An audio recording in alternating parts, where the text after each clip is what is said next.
beneath the complexities of everyday life, the rules of our universe seem reassuringly simple. This solid bridge supports my weight. The water flowing underneath always goes downhill. And when I throw this stone, it always flies through the air following a predictable path. But as scientists peered deep into the tiny building blocks of matter, all such certainty vanished. They found the weird world of quantum mechanics. Deep down inside everything we see around us, we found a universe completely unlike our own. To paraphrase one of the founders of quantum mechanics, everything we call real is made up of things that cannot be themselves regarded as real. Around 100 years ago, some of the world's greatest scientists began a journey down the rabbit hole into the strange and the bizarre. They found that in the realm of the very small, things could be in two places at once. That their fates are dictated by chance. And that reality itself defies all common sense. And at stake, that everything we thought we knew about the world might turn out to be completely wrong. The story of our descent into scientific madness begins with a most unlikely object. Berlin, 1890. Germany is a new country, recently unified and hungry to industrialize. In this newly unified Germany, a number of new engineering companies were founded. They'd spent millions buying a European patent for Edison's new invention, the light bulb. The light bulb was the epitome of modern technology, a great optimistic symbol of progress. Engineering companies quickly realized there were fortunes to be made building streetlights for the new German Empire. But what they didn't realize was that they would also unleash a scientific revolution. Strangely enough, this humble object is responsible for the birth of the most important theory in the whole of science, quantum mechanics, a theory that I've spent my life studying. And that's because, back in 1900, the light bulb presented a rather strange problem. Engineers knew that if you heated the filament with electricity, it glowed. The physics that underpinned this, though, was completely unknown. But something as basic as the relationship between the temperature of the filament and the color of light it produces was still a complete mystery. A mystery they were obviously keen to solve. And with the help of the new German state, they saw how to steal a march on their competitors.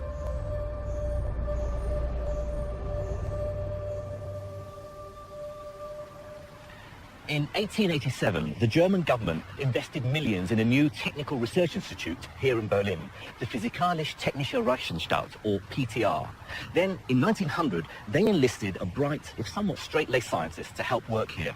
His name was Max Planck.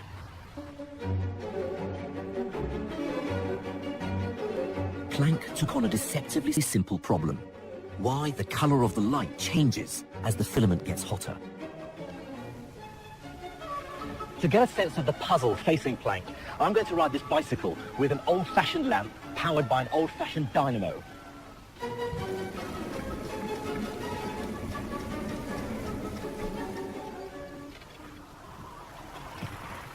Obviously, the faster I go, the brighter the light. The more I pedal, the more electricity the dynamo produces, the hotter the filament in the lamp, and the brighter the light.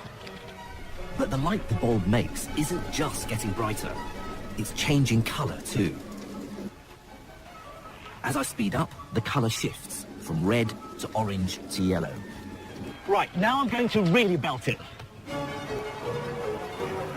Now the bulb's filament is getting even hotter, but although it certainly gets brighter, the color seems to stay the same, yellow-white. Why doesn't the light get any bluer?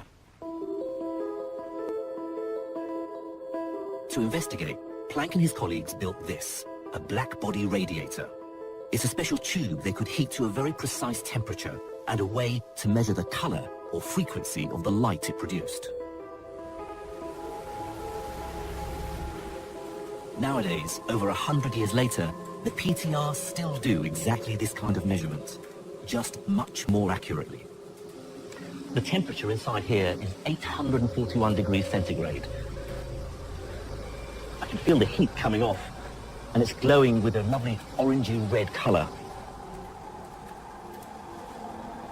It's about the same colour as my bike light when I'm cycling slowly. But I want to see something hotter still. The temperature inside here is about 2,000 degrees centigrade. And it's glowing with a much brighter, whiter coloured light. To produce light of this intensity and colour requires a power of about 40 kilowatts. Now, that's equivalent to about 400 me's on a bike cycling very fast, or the combined output of the entire Tour de France. Although the light is whiter, it's red-white. There's very little blue. Why is blue so much harder to make than red? And further up the spectrum, beyond blue, the so-called ultraviolet is hardly produced at all, even when we look at things as hot as the sun. Even the sun, at a temperature of 5,500 degrees centigrade, produces mostly white visible light and makes remarkably little ultraviolet light given how hot it is. Why is this? Why is ultraviolet light so hard to make? This remarkable failure of common sense so perplexed scientists of the late 19th century that they gave it a very dramatic name. They called it the ultraviolet catastrophe. Planck took a crucial first step to solving this. He found the precise mathematical link between the colour of light, its frequency, and its energy. But he didn't understand the connection. However, it was another weird anomaly that would really put the cat amongst the pigeons. In the late 19th century, scientists were studying the then newly discovered radio waves and how they were transmitted. And to do that, they were building experimental rigs very similar to this one. Basically, by spinning this disc, they could generate huge voltages that caused sparks to jump across the gap between the two metal spheres. But in doing so, they discovered something very unexpected to do with light. They found that by shining a powerful light source on the spheres, they could make the sparks jump across more easily. This suggested a mysterious and unexplained connection between light and electricity.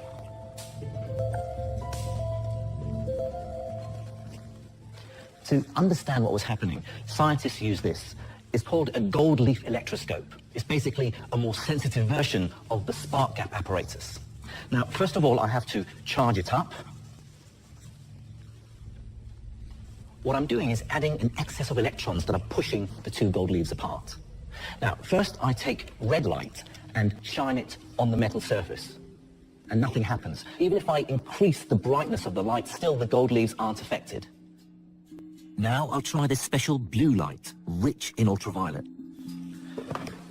Immediately, the gold leaves collapse.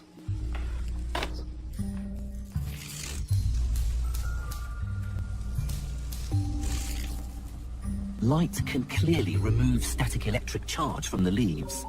It can somehow knock out the electrons I added to them. But why is ultraviolet light so much better at doing this than red light? This new puzzle became known as the photoelectric effect. The ultraviolet catastrophe and the photoelectric effect were big problems for physicists, because neither could be understood using the best science of the time. The science that said, quite unequivocally, that light was a wave. All around us, we see light behaving in a perfectly common sense, wavy way. Look at the shadow of my hand. It's fuzzy around the edges. We understand this as the light hitting the sides of my hand and bending and smearing out slightly, just like water waves around an obstruction. Perfectly common sense, wave-like behavior. And here's something else, something rather beautiful. Look at these soap bubbles. Shine a light on them and gorgeous colored patterns emerge from nowhere. And this was easily explained if you accept that light was a wave, reflecting off the outer and inner layers of the thin soap film and breaking up into the colors of the rainbow. Rather like ripples on the surface of water, light was simply ripples of energy spreading through space. And this was as firmly accepted as the fact that the Earth was round. But although this wave theory worked perfectly well for shadows and bubbles, when it came to the ultraviolet catastrophe and the photoelectric effect, the wheels started coming off. The problem was this: how could light do this? To truly grasp how absurd this phenomenon was, it might be useful to consider how waves in water behave.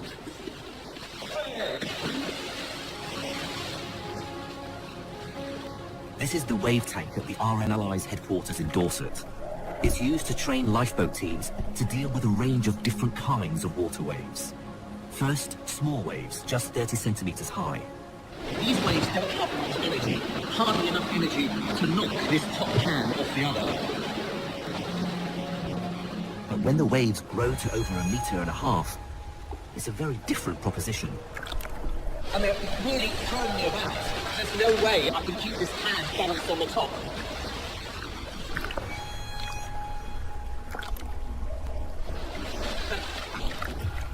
It's clear what water waves are telling us. Bigger, more intense waves have more power. They easily knock me and the cans around. So if light was a wave, more intensity should knock out more electrons. But that's not what happened. Remember, no matter how intense the red light was, it still didn't budge electrons from the metal. But weirdly, weak ultraviolet worked within seconds. So thinking of light as a wave just wasn't adding up.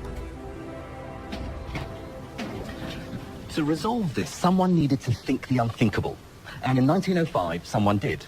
You may well have heard of him. His name was Albert Einstein.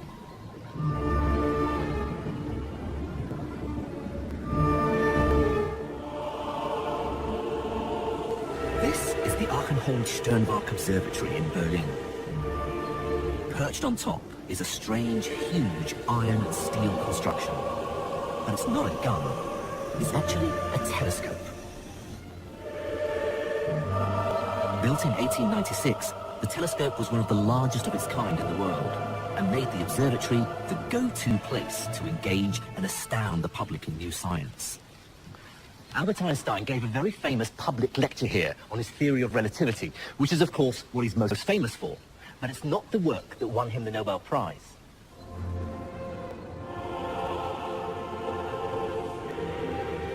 In 1905, he'd also come up with a new theory to explain the photoelectric effect.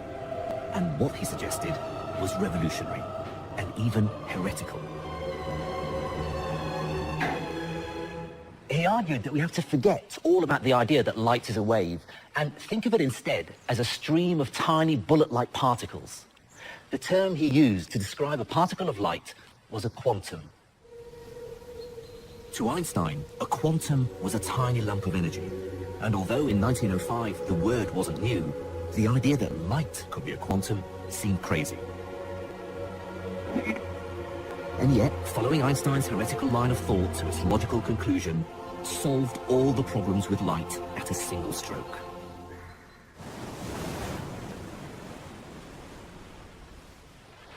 I'll try to explain how this helps using a rough analogy. Of course, like all analogies, it's far from perfect, but hopefully it'll give you a sense of the physics to help you understand why thinking of light as a stream of particles solves the mystery of the photoelectric effect. In this analogy, these red balls represent Einstein's light quanta, and those cans over there are the electricity held in the metal. Now, in the original experiment, they made electricity flow from the surface of the metal by shining light on it. In my analogy, I'm going to try and knock those tin cans over using these red balls.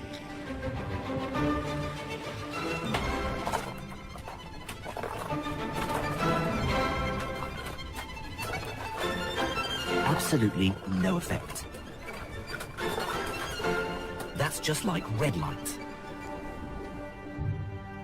According to Einstein, each particle of red light carries very little energy because red light has a low frequency. So even a very bright red light with many red light particles can't dislodge any electrons from the metal plate, just like the red balls. Now I'm going to use heavier balls, like these blue golf balls, and I'm going to try and knock off the tin cans with these. They're like the ultraviolet lights in the experiment. Now, each individual light particle carries more energy because ultraviolet light is higher frequency.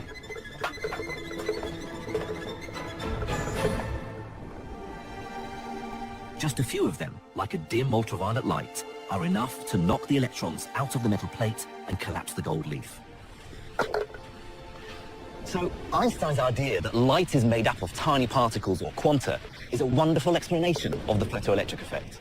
I remember when I first learnt about this, being blown away by its sheer elegance and simplicity. But what's more, Einstein's nifty idea also helped solve Planck's mystery of the light bulb. There was more red than ultraviolet because ultraviolet quanta took so much more energy to make, about 100 times more energy. No wonder there are so few of them. That moment at the beginning of the 20th century signaled a genuine revolution because it demonstrated that the kind of physical science that people were doing right back to Newton and Laplace and people like that, that you needed a completely new approach. Physics has never recovered from that moment in the sense that it's built on that moment. That's where modern physics really began. But Einstein's theory also left physicists with a dizzying paradox, defying all common sense. Light was definitely a wave, which explained shadows and bubbles. And now it was definitely a particle too, Einstein's quanta, explaining the photoelectric effect and the ultraviolet catastrophe. Then, just a few years after Einstein's brilliant, crazy idea, the paradox got a lot deeper and a whole lot weirder. Because what seemed to be a curious mystery about light was about to become a battleground about the nature of reality itself.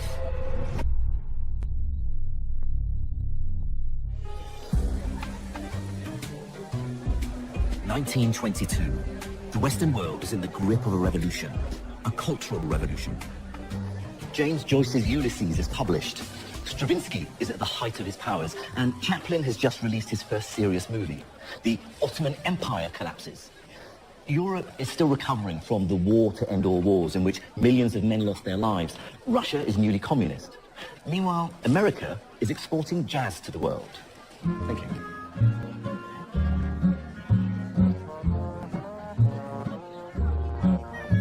In arts, politics, literature, economics, there was an insatiable appetite for change. This was the birth of modernism. You got a heart, but there's no way of knowing. I see where you are, but can't see where you're going. And I'm stuck here still. I'm tangled up with you.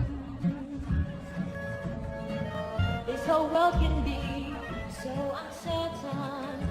But, and I might get into trouble for saying this, I would argue that the upheaval that took place in physics at this time would eclipse them all and have far longer lasting consequences. It had begun with the discovery of the weird and contradictory wave-particle nature of light. It ended up as an epic battle fought between the greatest minds in science for the highest possible stakes, the nature of reality itself. I know I deserve you, I know you're my savior, but when I observe you, you change your behavior. On one side, a new wave of modernist revolutionary scientists and their leader, the brilliant Danish physicist, Niels Bohr. On the other side, the voice of reason, Albert Einstein, at the height of his powers and now world famous, a formidable adversary.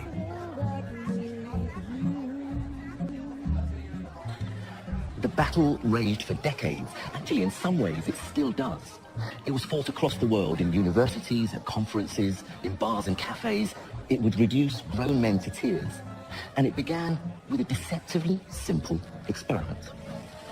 The world can be so uncertain. But weirdly, it was an experiment that wasn't even about light. It was about the particles that make electricity. In the mid-1920s, an experiment was carried out at Bell Laboratories in New Jersey in America, which uncovered something entirely unexpected about electrons. Now, at the time, it was accepted without question that electrons were these tiny lumps of matter, small but solid particles like miniature billiard balls. In the experiment, they fired a beam of electrons at a crystal and watched how they scattered. Now, that's entirely equivalent to taking a beam of electrons, say, from an electron gun and firing it at a screen with two slits in it, so that the electrons pass through the slits and hit another screen at the back. What the Bell scientists found shocked the physics world to the core. To understand why, consider a similar experiment with water waves. I've set up a simple experiment. I have a water ripple tank placed on top of an overhead projector. I have a generator producing waves that pass through two narrow gaps. The projector beams the image of the waves onto the back wall. You can see as the waves come in from the left and squeeze through the two gaps, they spread out on the other side and interfere with each other. What this means is that when you get the crest from one wave meeting the crest from another, they add up to make a higher wave. But when the crest from one meets a trough, they cancel out. This gives rise to these characteristic lines leading to the signature wave pattern. Bands of light and dark. Whenever you see these light and dark bands, the signature wave pattern, you know without doubt that you've got wave-like behavior.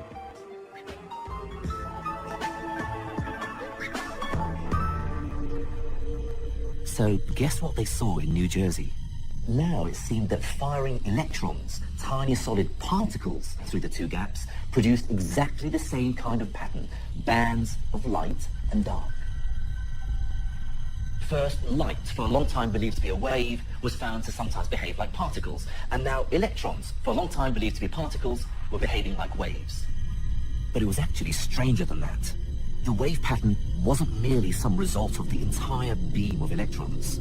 More recently, this experiment has been repeated in labs around the world by firing one electron at a time through the slits onto the screen. At first, each electron seems to land randomly on the screen. But gradually, a pattern forms. The signature wave pattern. Let me be quite clear about just how weird this is. Remember from the wave tank experiment where the signature wave pattern only exists because each wave passes through both slits and then its two pieces interfere with each other. But here, every individual electron, each single particle, is passing alone through the slits before it hits the screen. And yet, each single electron is still contributing to the signature wave pattern. Each electron has to be behaving like a wave. To explain this strange result, Niels Bohr and his colleagues created quantum mechanics, a crazy theory of light and matter that embraced contradiction and didn't care that it was almost impossible to understand. As Niels Bohr himself said, anyone who isn't shocked by quantum theory hasn't understood it. So, viewers, I'm going to take our tiny electron and use it to delve deep into the heart of reality. And yes, prepare to be shocked, because this is the only way to explain what we observe when a single electron travels through the slits and hits the screen. Quantum mechanics says this: we can't describe what's traveling as a physical object. All we can talk about are the chances of where the electron might be. This wave of chance somehow travels through both slits, producing interference just like the water wave. Then, when it hits the screen, what was just the ghostly possibility of an electron mysteriously becomes real. Let me try and capture just how weird this is with an analogy. If I spin this coin, then all the time it's spinning, it's a blur. I can't tell if it's heads or tails. But if I stop it, I force it to decide, and it's heads. So before, it was sort of not heads or tails, but a mixture of both. But as soon as I've stopped it, I've forced it to make up its mind. This is what Bohr and his supporters claimed was happening with our electrons.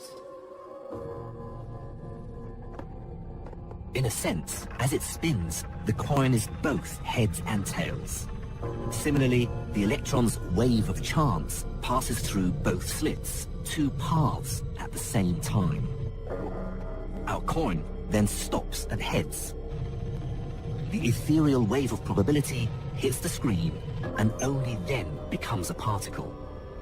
The quantum world was unlike anything ever seen before. It's hard to overstate just how crazy this is. Bohr was effectively claiming that one can never know where the electron actually is at all. until you measure it. And it's not just that you don't know where the electron is. It's weirdly as though the electron itself is everywhere at once. Bear in mind that electrons are among the commonest and most basic building blocks of reality. And yet, here's Bohr saying that only by looking do we actually conjure their position into existence. It's like there's a curtain between us and the quantum world, and behind it, there is no solid reality, just the potential for reality. Things only become real when we pull back the curtain and look. And this view, ladies and gentlemen, became known as the Copenhagen interpretation.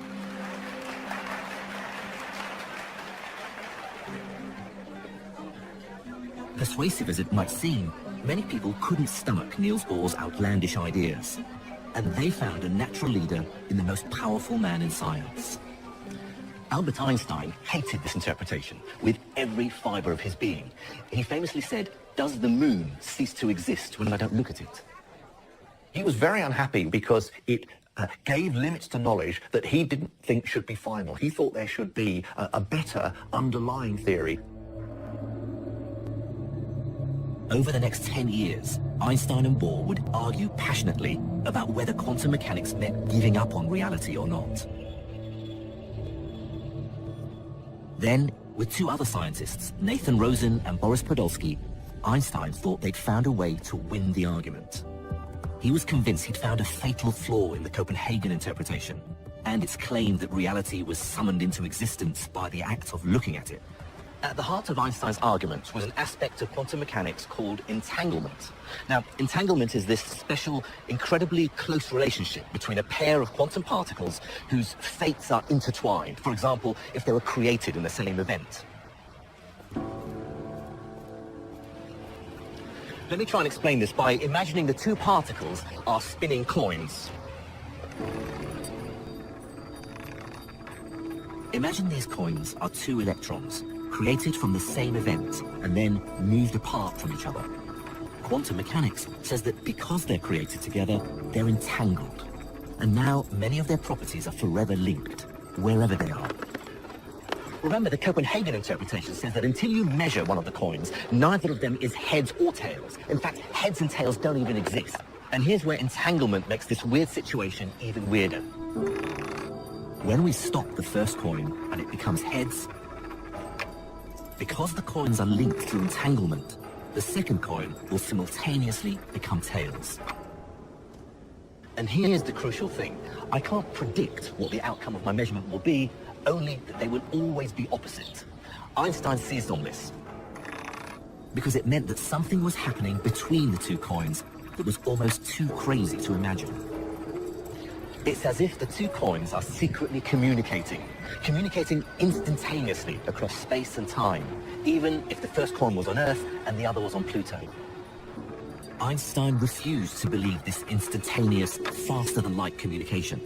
His theory of relativity said that nothing could travel that fast, not even information. So how could one coin instantaneously know how the other would land? He disparagingly called it spooky action at a distance and claimed it was a fatal flaw in the Copenhagen interpretation. What's more, he had a better idea.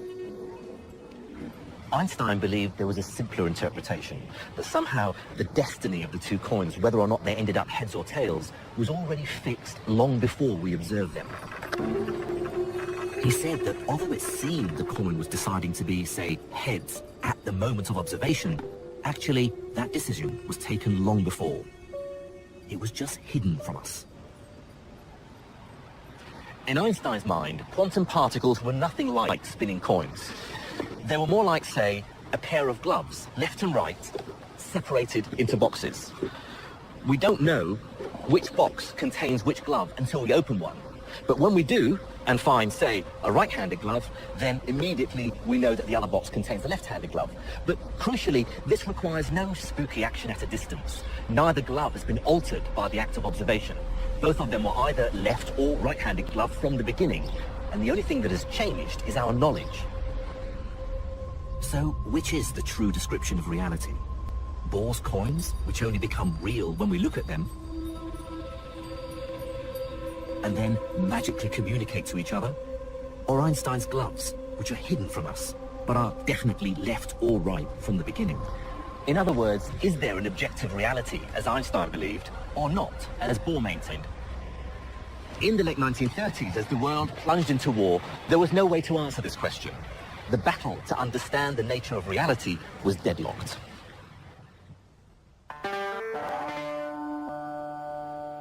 The war rolled across Europe, and many of the leading scientists fled to the United States.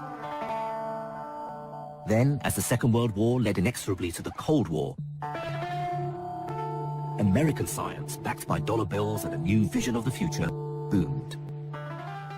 Remember, after the war, physicists came back raring to go and try to apply the ideas of quantum theory to atoms, the interaction between electrons and light and what have you. You didn't need to worry about the philosophical side of things to make progress with that. So, as you say, it really took a back seat. Quantum mechanics led to a profound understanding of semiconductors, which helped create the modern electronic age. It produced lasers, revolutionizing communications, breathtaking new medical advances, and breakthroughs in nuclear power. Quantum mechanics was so successful that most working physicists deliberately chose to ignore Einstein's objections. It simply didn't matter to them because it worked. They even coined a phrase for it: shut up and calculate. And the price for this success was that Bohr and Einstein's debate on the reality of the quantum world was simply brushed under the carpet. And amidst all this success and pragmatism, there were few who still worried what it all meant. But as the 50s rolled headlong into the 60s, one lone dissenter worked out how to settle the argument once and for all.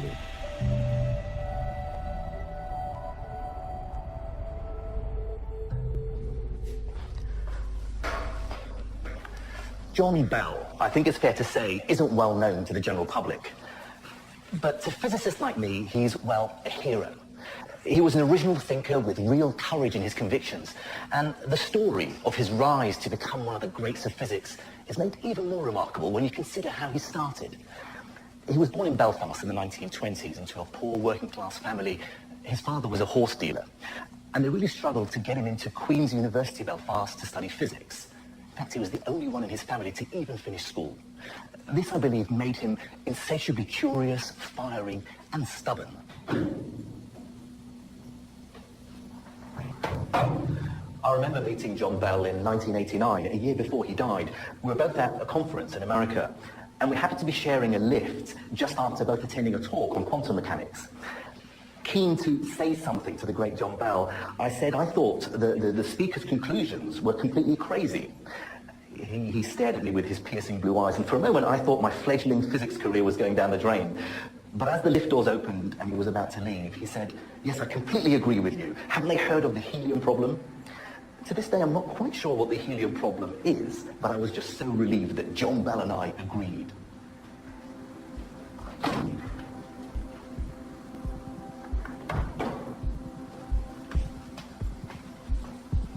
For many years, he worked here at Britain's Atomic Energy Research Centre at Harwell, who built this early experimental nuclear reactor called Dido. It was here that he started pondering the deep and worrying questions that quantum mechanics raised. Did the quantum world only exist when it was observed?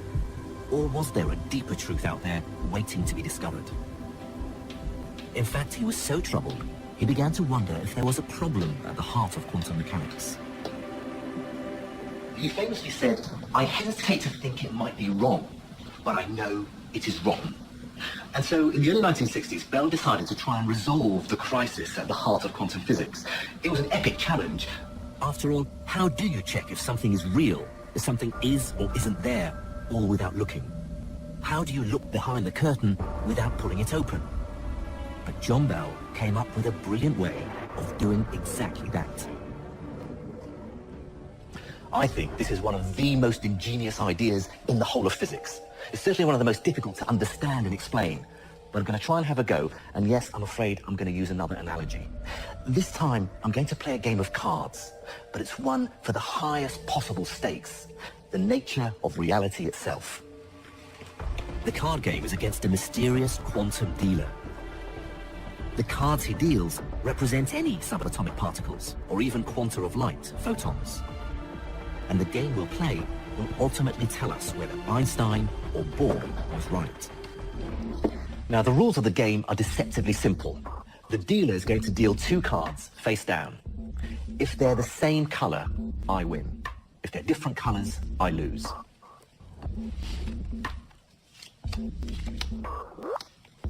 So, I have a red, so I need another red to win. That's black, I lose. Again, opposite colors, I've lost both those.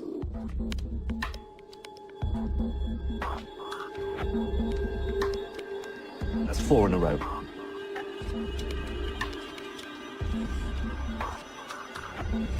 That's 6 pairs in a row that I've lost.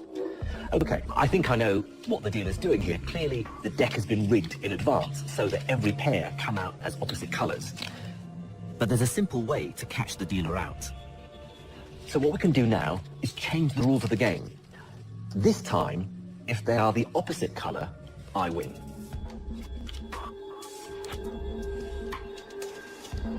But once again, every time, my evil quantum opponent beats me.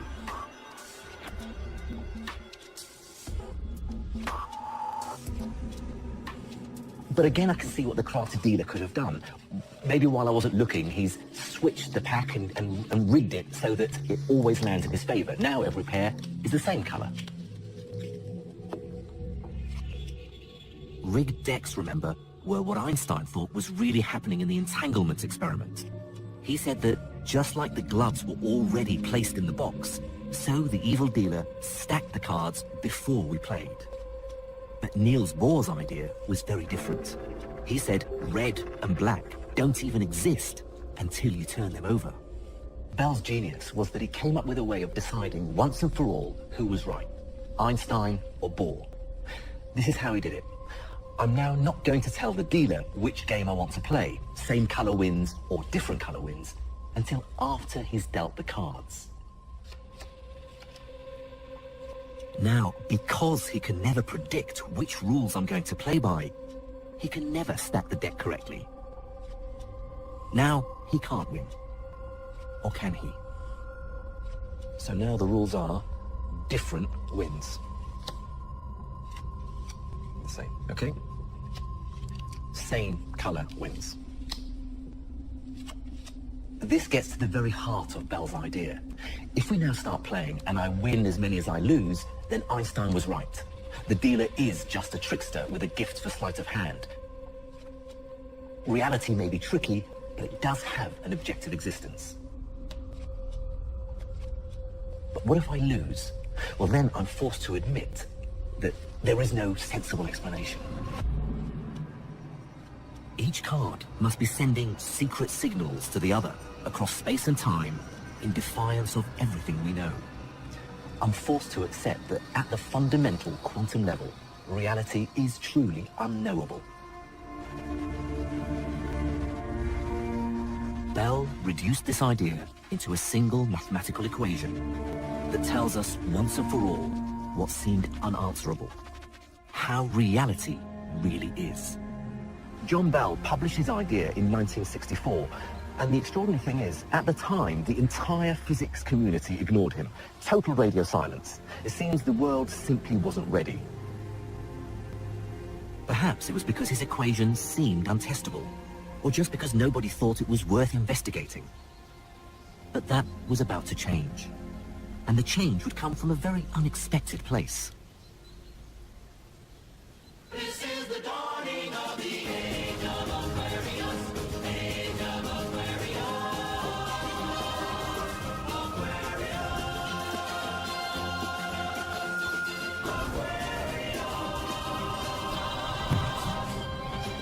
America was in crisis over Vietnam, Watergate, feminism, the Black Panthers. And while all this was going on, a small group of hippie physicists were working at the University of Berkeley in California. They did all the hippie things. They smoked dope, they popped LSD, they debated things like Buddhism and telepathy.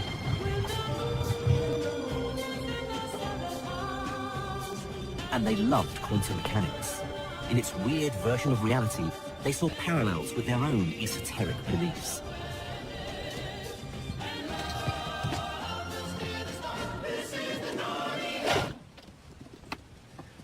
Their hippie New Age style physics also caught the attention of the public, who read their crazy hippie books that mixed quantum mechanics with Eastern mysticism. Books like The Tao of Physics, The Dancing Wooly Masters, and my personal favourite, Space, Time and Beyond, Towards an Explanation of the Unexplainable.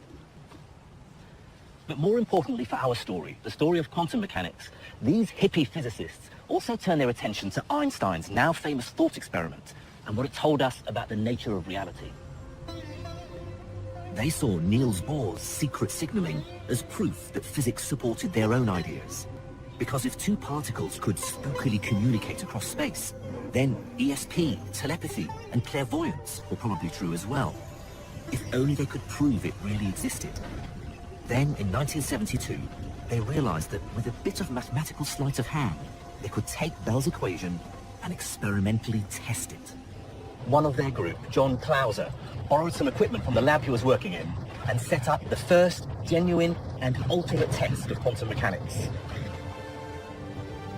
This is a picture of that first experiment, built of leftovers and stolen equipment. Over the next few years, it was improved by a team led by Alan Aspect in Paris, making its results more reliable. Over 10 years after Bell first proposed his equation, finally it could be put to the test. This is a modern version of the experiment first carried out by John Clauser and then Alan Aspect. Here, a crystal converts laser light into pairs of entangled light quanta, photons, making two very precise beams.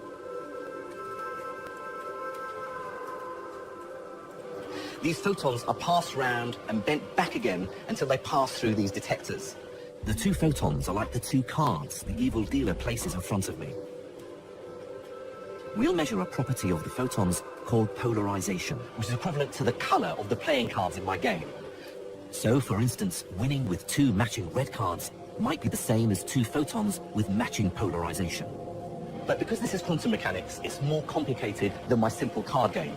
And these dials here allow me to measure a second property of the photons as well. Now, that's equivalent to me not only trying to guess the color of the face of the cards, but also trying to guess the color of the back of the cards.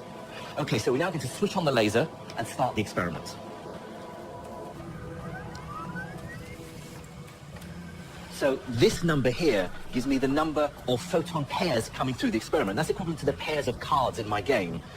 The graph here dropping down gives me the probability that I can win, that I'm guessing right. The more photons, the more accurate it becomes. I'll stop at an uncertainty of about 1%. And the final answer is 0.56. So if I put that into my equation, I now need to run the experiment 3 more times, corresponding to the 4 different settings of these dials. Each run is now like a different set of rules for the quantum dealer.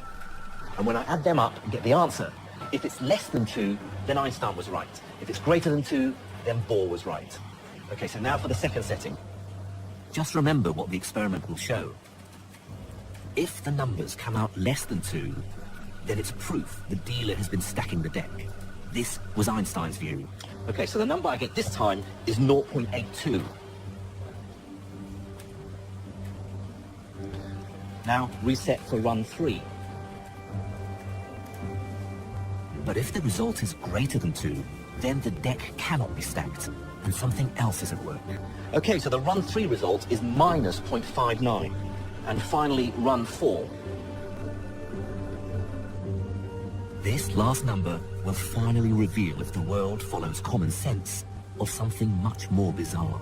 Okay, so our final result is in, and it's 0.56. So if we turn the laser off... Right, I better just work out the answer. And there we have it, 2.53. It's a number greater than 2. Absolute proof that Albert Einstein was wrong and Niels Bohr was right.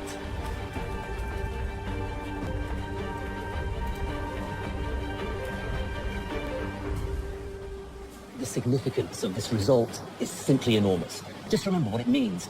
Einstein's version of reality cannot be true. No amount of clever jiggery-pokery with our experiment can cheat nature. The two entangled photons' properties couldn't have been set from the beginning, but are summoned into existence only when we measure them. Something strange is linking them across space. Something we can't explain or even imagine other than by using mathematics. And weirder, photons do only become real when we observe them. In some strange sense, it really does suggest the moon doesn't exist when we're not looking. It truly defies common sense. No wonder towards the end of his life, Einstein wrote, "All these 50 years of conscious brooding have brought me no nearer to the question, what are light quanta? Every Tom, Dick and Harry thinks he knows it, but he is mistaken." The experiment only confirms this. Whatever is happening, we just don't understand it. But it doesn't mean we should stop looking. While it's true that Einstein's dream of finding a reasonable, common-sense explanation was shattered for good, my own personal view is that this doesn't necessarily banish physical reality. Like Einstein, I still believe there might be a more palatable explanation underlying the weird results of quantum mechanics. But one thing is clear. Whether there are physical, spooky connections, whether there are parallel universes, whether we bring reality into existence by looking, whatever the truth is, the weirdness of the quantum world won't go away. It'll rear its ugly head somewhere. 120 years ago, the greatest scientific revolution ever was brought about by a light bulb. And scientists are still using powerful light sources, like X-rays, to unlock nature's mysteries. This is the Diamond Light Source. It's Britain's single largest science facility. The X-rays produced here are 10 billion times more powerful than the hospital X-ray. With that sort of power, scientists can slice into matter and glimpse those quantum secrets inside.